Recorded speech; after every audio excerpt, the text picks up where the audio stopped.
I've referenced it at least once before. It is Book on a Page.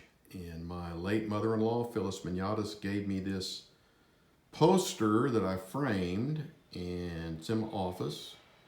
It's all of the book of Proverbs, every chapter, every verse. But today, we're in chapter 29. Let's see if I can get us something going here. There you go. Verses 11 and 12. Originally, today's verse was going to be verse 12.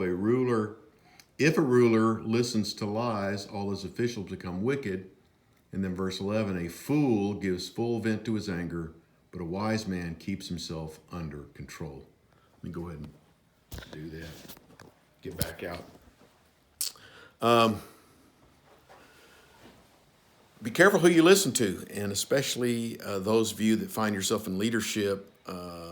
The people that work with you, that work for you, here translated officials or servants, they're not dumb. They know who you're listening to. Don't show favor or partiality. Don't listen to people that don't tell the truth. Otherwise, the folks that work with you and work for you, according to the book of Proverbs, become wicked. They figure it out. But I switched. I decided to go with the other verse, which is, a fool gives full vent to his anger, but a wise man keeps himself under control.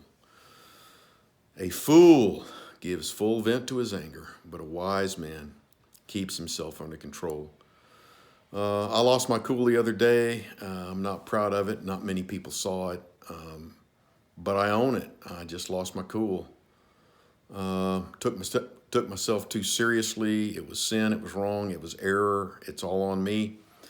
For example, if I were to say that, and I mentioned this the other day, if I were going to blame my ill temper on being tired, then I should blame my good temper on being well rested.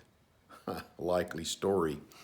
I read a quote the other day, a growth in wisdom can be measured by the lessening of your ill temper.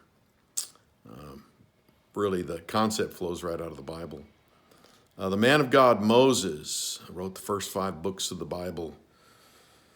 He and Jesus both had 40-day experiences. John 1 says, as the law came by Moses, grace and truth by Jesus Christ. That same book of John says, as Moses lifted up the serpent in the wilderness, even so the Son of Man must be lifted up. Can you imagine leading that group through the wilderness for 40 years? Initially, he was told to strike a rock and get water. The second time, to prophesy or speak or preach into the rock and get water. He struck the rock. I don't think he was angry at the Lord, but he was angry at the people, but he sinned against the Lord and it kept him out of the promised land. Whenever I am asked to speak to or mentor young ministers, there's a handful of things I say to them, but one of the things I say is, keep your cool. Keep your cool. The fruit of the Spirit in Galatians 5, love, joy, peace, patience, kindness, goodness, faithfulness, humility, and self-control. Wow. Hear the word of the Lord. A fool gives full vent to his anger, but a wise man, a wise woman, a wise person keeps themselves under control. God bless you. Have a good evening.